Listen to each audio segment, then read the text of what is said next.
right. Good morning, good afternoon, good evening, or yeah, I think that covers all the bases. Not the good night, I guess, but hopefully you're not watching this too late or when you're about to go to bed. Anyway, we're on SAT Concept 205. Out of 58 questions, you're going to get about 2 on parabolas, so kind of understanding how to graph and the 3 different equations of quadratics. That's when x squared is your highest indices or exponent. And you'll get about 2 questions on exponential functions and understand the difference between linear and exponential functions. An exponential function is when your x or your input is in the exponent or indices spot. So anyway, with no further ado, let's start by explaining what you need to know about parabolas. Okay, so when it comes down to parabolas, the test wants you to be familiar with these 3 forms for a parabola. If you can get these 3 forms down, then you'll do very well on these problems on a test. Doesn't mean you have to memorize a formula specifically, but you have to be able to recognize it and read it when you're presented with it. Each of the 3 forms gives you different information. Standard form, just by looking at it, this C term, and we'll get into this more later, tells you what your y-intercept is. Because if you think about it, if you put in 0 for x, the only thing that's going to be left is C. You can figure out what your vertex is out of this form, but you can't tell just by looking at it. And we'll look at the steps to do that. X-intercept form gives you where you cross the x-axis. So the values for x where your y is 0, so your x-intercepts. And if you ever need to get an intercept out of any form and it's not shown to you, if you want your x-intercept, just put in 0 for y. If you want your y-intercept, just put in 0 for x, right? Whatever intercept you want, put in 0 for the opposite, and that will get it for you. Anyway, last but not least, you have vertex form, where just by looking at it, you know what your vertex is. And we'll get into that as well. So let's just scroll down. So here's standard form. So as promised, this 6 right here, our C term, gives us our y-intercept. So that's one thing you know. You know your starting point, right? When time is 0 or whatever, whenever your input is 0, whatever it's measured in, you're going to output 6. So maybe if I was like throwing a ball downward here in order to bounce and come back up, maybe I'm 6 feet tall. So at 0 time, throwing the ball. Anyway, the question becomes, and it's very important because the test one should be able to do this, well, how do I learn other things from this? Well, the biggest thing you'll need to be able to do is get the vertex out of standard form. And to do that, you get this axis of symmetry, which is 2.5 here. You get it by writing x equals negative b over 2a. So in this case, we have opposite of negative 5 over 2 times 1, and we end up getting 2.5. So what you do is you take that 2.5, you'd plug it in with brackets into this equation, minus 5 times 2.5 plus 6. And we know that when we input 2.5, magic, we output negative 0.25. Magic meaning I already had the answer. But anyway, the idea is you can always get your axis of symmetry by going negative b over 2a. That's the x point of your vertex. Your vertex is referred to as the minimum if you open up and the maximum if you open downward. So it's either your highest or lowest point. If you're curious to know a little bit more about this and how it comes from quadratic formula, that's going to be the next minute or so of this video. If not, you may want to fast forward. So if you want to fast forward, now is your chance. But for those who are curious, let me show you something. So we know quadratic formula to be x equals, right, when we get our solutions, x-intercepts or roots, negative b over 2a plus or minus the square root of b squared minus 4ac over 2a as well. Okay, so I know we can factor this quickly. And in x-intercept form, we end up with x minus 3, x minus 2. And if you think about it, our x-intercepts are going to be 3 and 2. And we can see that down here. Here's 2 and here's 3. Anyway, and interestingly enough, halfway between your two x-intercepts is your axis of symmetry. And that's always true. So if you have x-intercept form and you want to try to figure out your vertex, halfway between the two is the x point of your vertex. Anyway, so we know that the answers for x are going to be 3 and 2. Well, watch this with quadratic formula. So if we do quadratic formula, again, we're going to have the opposite of -5 over 2. So up front, we'll have 2.5. What we have on the back is plus or minus. B squared is going to be 25 minus 4. A is 1 because there's the coefficient is an implied 1. C is 6. So that's going to be 25 minus 24, so root 1. And that's going to be over 2 times 1. So really, we have 2.5 root 1, which is 1. That looks like a 21. So we have that plus or minus 0.5. So the interesting thing is this. If you think about it conceptually, the negative b over 2a gets you the middle point between your x-intercepts, because we take the 2.5 and we add 0.5 and we subtract 0.5, and that gets us our x-intercepts. So the negative b over 2a out front is just giving you your axis of symmetry, the middle point between your two x-intercepts. So that's why negative b over 2a gets you that. So anyway, this chart gives you much more detail on what to do with what you can and cannot do and what you can read out of standard form. Anyway, the other form we have is we have x-intercept form. The a out front, if it's negative, we open down. Because if you think about it, if I plug in two very negative numbers, I'm going to get a negative times a negative, which is going to be a really high positive, but then I'm going to turn it negative. If I put in a really high positive number for x, I'm going to get a positive times a positive, and then I'm just going to turn it negative. So we're going to trend towards negative infinity. But just by looking at this x-intercept form, we know our x-intercepts are 3 and 7. And again, halfway between those at 5, we have our axis of symmetry. If we wanted to plug that in, we would have 2, right, times -2, which gets us -4. Take the opposite of that, and we get 4 for the y of our vertex. So 5, 4. So you can always quickly figure out your vertex, even when your equation isn't in vertex form. Okay. The last form that we have is vertex form. Vertex form, just by looking at it, you know where your vertex is. So this one opens up because the a out front is positive. Our vertex is going to be 3, 5. That's where our vertex is going to be. So the question is, why are we shifting 3 to the right?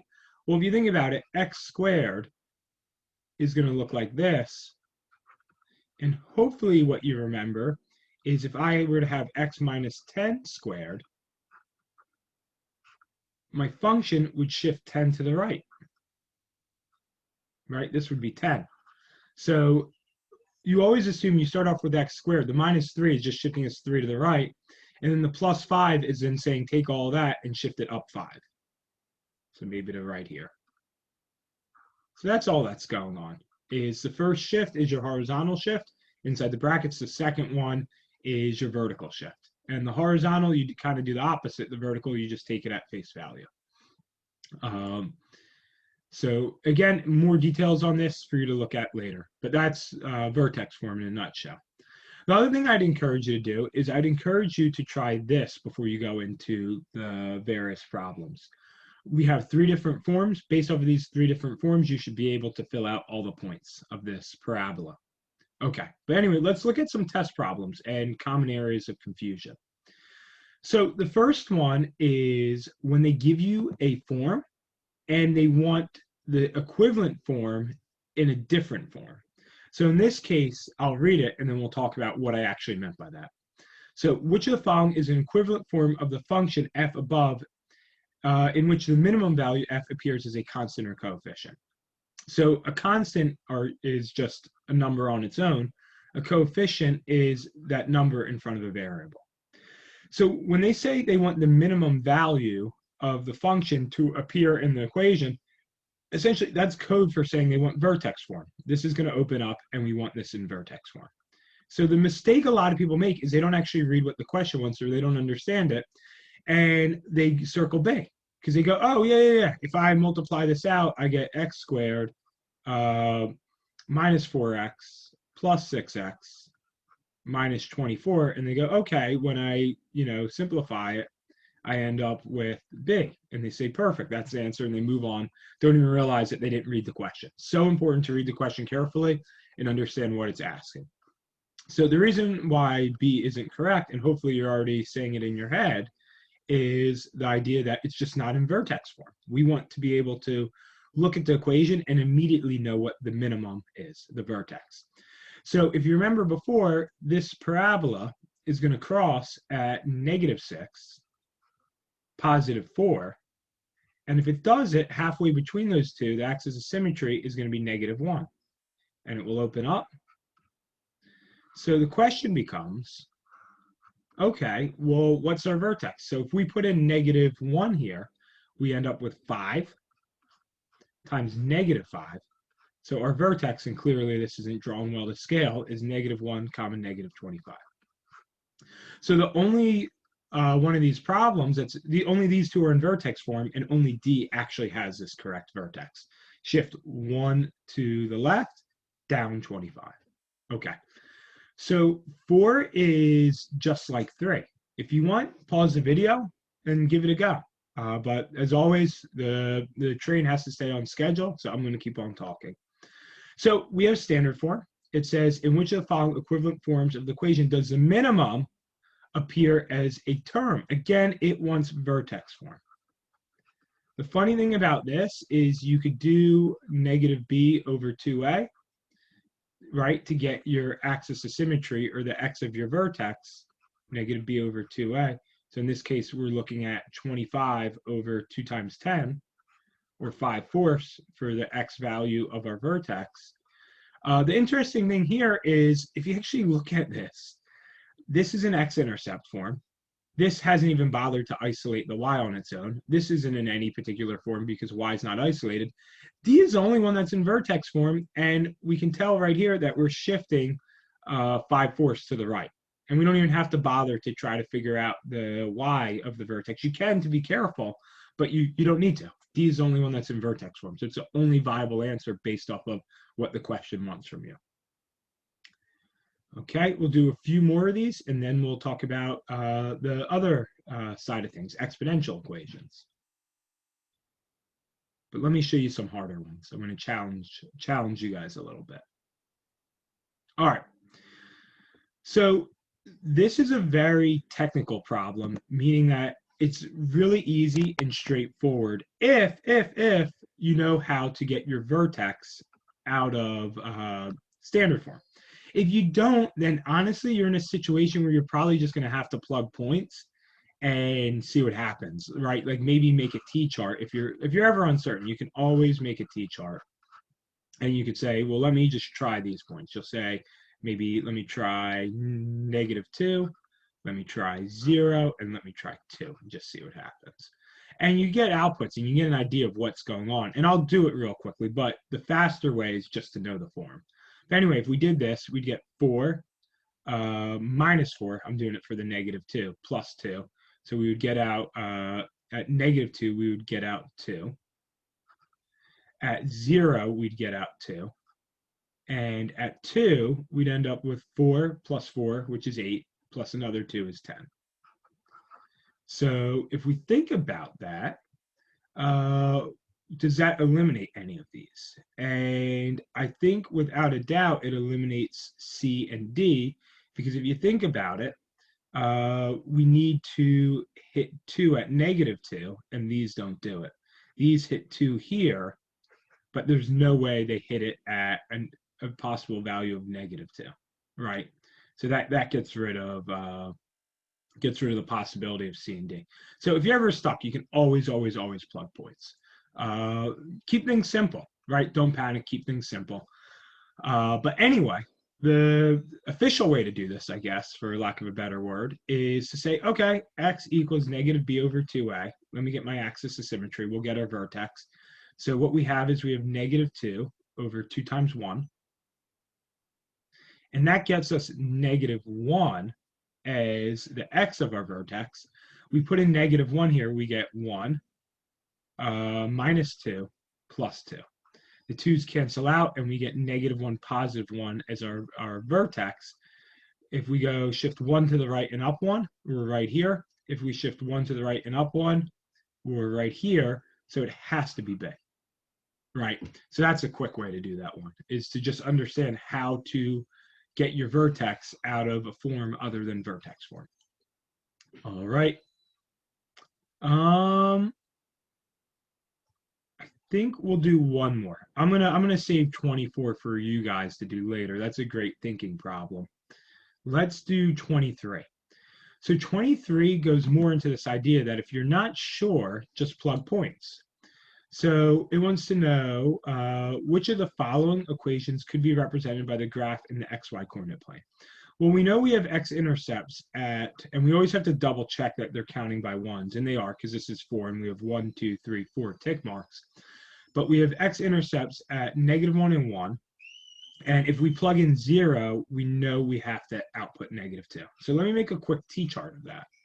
So if you think about it, if you put in -1, you're going to output 0. You put in 0, you're going to output -2.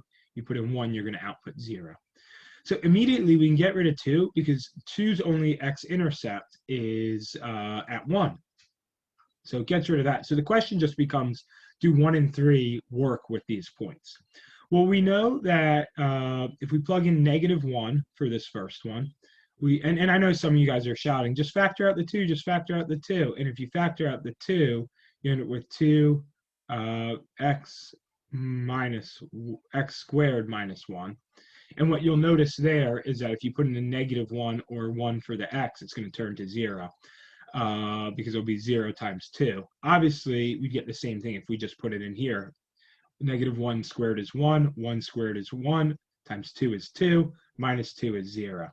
So we know that 1 fulfills both of the x-intercepts.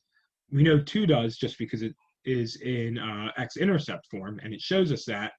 But the other thing is if we plug in 0 to this one, this entire term drops, and we're left with -2. We plug in 0 to this one, we get -1 times 1, right? -1 times 1 times 2, and that gets us -1 times 2, which gets us -2. So we can safely say that the answer to 23 is C. Okay. So anyway, like I said, I'll leave 24 for you guys. It's a really good thinking problem. It'll stretch your brain a little bit. Don't want to give away all the fun in this video.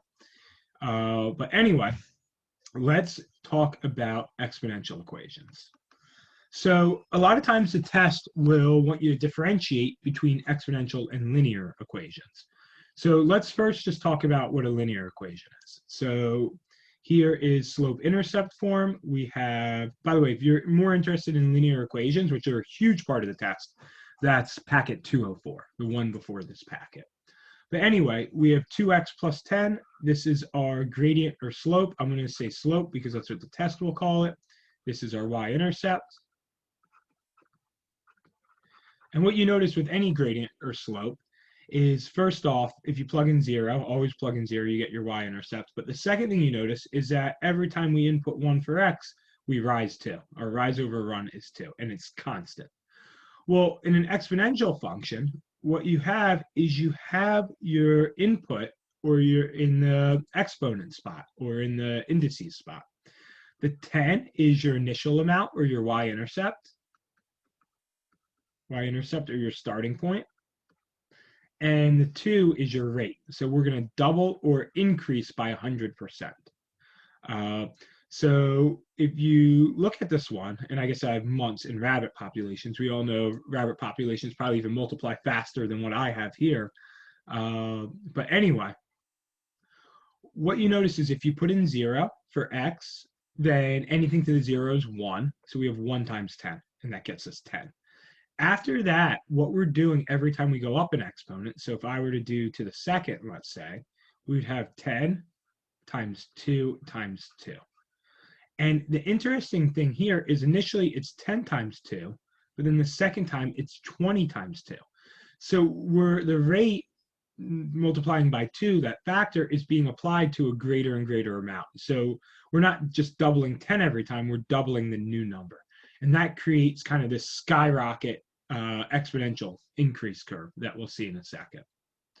So if you look at it, any type of linear equation is just a straight line and it's constant. An exponential increase, because of the fact with these rabbits that we were taking 100% or doubling a number that was twice as great as the previous number, what happens is, so we took 10, we doubled it to 20, but then when we take 20, we double it all the way to 40. I mean, the distance between our points, the x moves by the same interval, but the y, we get a much larger gap between points. And that's what creates kind of this skyrocket effect. Right here, we moved 20 to get to double. No, we didn't move 20. Oof, I'd have to do this video again if I didn't catch that. That's not fun. Or do some editing. Here we move 10. Here, to get up to this point, we move 20. So that creates this kind of steep increase. And if you get an exponential decrease, what that looks like is you'll start at a certain amount and then you'll just kind of taper off. Because what you're doing is you're taking a percentage, the same percentage of a lower and lower amount. So that means that you're decreasing by less and less and less. So you kind of jump at first, but then you start to decrease by a smaller amount. Anyway, what I want to do is I want to show you these 3 examples because they tend to be emblematic of what you need to know for the problems on the test, and then we'll do one problem from the test. All right, so Schmidt and Cece, anyway, if you know that reference, kudos. If not, that's okay. You can try to figure it out. But Schmidt and Cece put $5,000 into a savings account that earns 2% interest annually. So what does that look like? Well, 5,000 is the initial amount, or a y-intercept. It earns, so it increases. So you're always over 1 if you're increasing. 1 gives you back the 5,000. The 0.02 tacks on 2%. And then the x is just how many years. And based off of how many years, we can figure out how much money they have in their account. The other thing you get is you get exponential decrease. So we have a population of 10,000 decreases by 15% every year. Again, 10,000 is our initial starting point. The interesting thing you'll notice here, and they'll try to get you this on the test, so you have to be really careful. Our equation is not 10,000, 0.15x, right? Because that would say take 15% of 10,000, meaning don't decrease by 15%, but decrease by 85%. So if we're decreasing by 15%, we're keeping 85%. So 0.85 is our rate, and then x is the exponent. On the harder problems, they'll do something like example 3. I'll zoom in on this one. So the half-life of carbon-14 is 5,730 years. A dead body prior to 1945 starts with 280 parts per million. So we start with 280 parts per million. That's our initial. And you're looking at the exponent x, and you're like, well, what the heck is 5,730 doing beneath it? Like, what's that supposed to mean? Well, if you make a t-chart and you think about it, if you put in 0, 0 divided by 5,730 is going to be 0. 0.5 to the 0 is 1. So we start with 280. But then what I like to do is whatever this number is, I make that number x. So 5,730. Why? Because then that gets me 1. So what I notice is 0.5 to the first power is just 0.5, or a half. Half of 280 is 140. So I notice that it takes 5,730 years to apply the rate of a half. So for the population to cut in half. So I find that a lot of times with exponentials, if you're not sure, just make a t-chart. And speaking of that third problem, feel free to pause and try this one from the test. Anyway, I'm going to make my t-chart. I know that t is my input and p of t is my output. I know that 60 is my initial amount. I know that 3 is my rate of increase, so I'm tripling. And then I have to figure out what this t over 2 is. So what I'm going to do is I'm just going to quickly put in a 0, get 60, put in a 2, get 180, right? Because 2 divided by 2 is 1. 3 to the first is 3. 3 times 60 is 180. Anyway, let's read this. So it says the number of microscopic organisms in a petri dish goes exponentially with time. And we know that because the input is in the exponent spot. The function p above models the number of organisms after growing for t days in the petri dish, based on the function which of the following statements is true. So now that we know our starting point or a y-intercept, and we know how our rate works, it takes, I should have labeled this. This is, t is days, and this is just number of organisms. So now that we have this t-chart, we won't get confused by what they're saying on any of these because they're going to try to jumble everything around. Anyway, A says, the predicted number of organisms in the petri dish triples every 2 days. Well, that's exactly what we see right here, right? 2 days, population triples. But let's look at these other ones just to see the Jedi mind tricks the SAT is going to try to pull. The predicted number of organisms in the dish doubles every 3 days. So they flip the two things. Again, you could easily get confused just by looking at this. Easier to put in the t-chart and then just know that this is wrong. The predicted number of organisms in the dish triples every day. Well, no, we know it takes 2 days to triple. The predicted number of organisms in the dish doubles every day. Again, we know that it takes 2 days not to double, but to triple. So hopefully the t-chart makes you feel a lot more kind of clear on what's going on. Anyway, I encourage you to try this packet. Again, out of 58 problems, about 4 in total are going to be a combination of understanding the 3 forms of a parabola or quadratic, and then also knowing how to do exponential equations. Good luck with the work. As always, feel free to return for any other tutorial videos.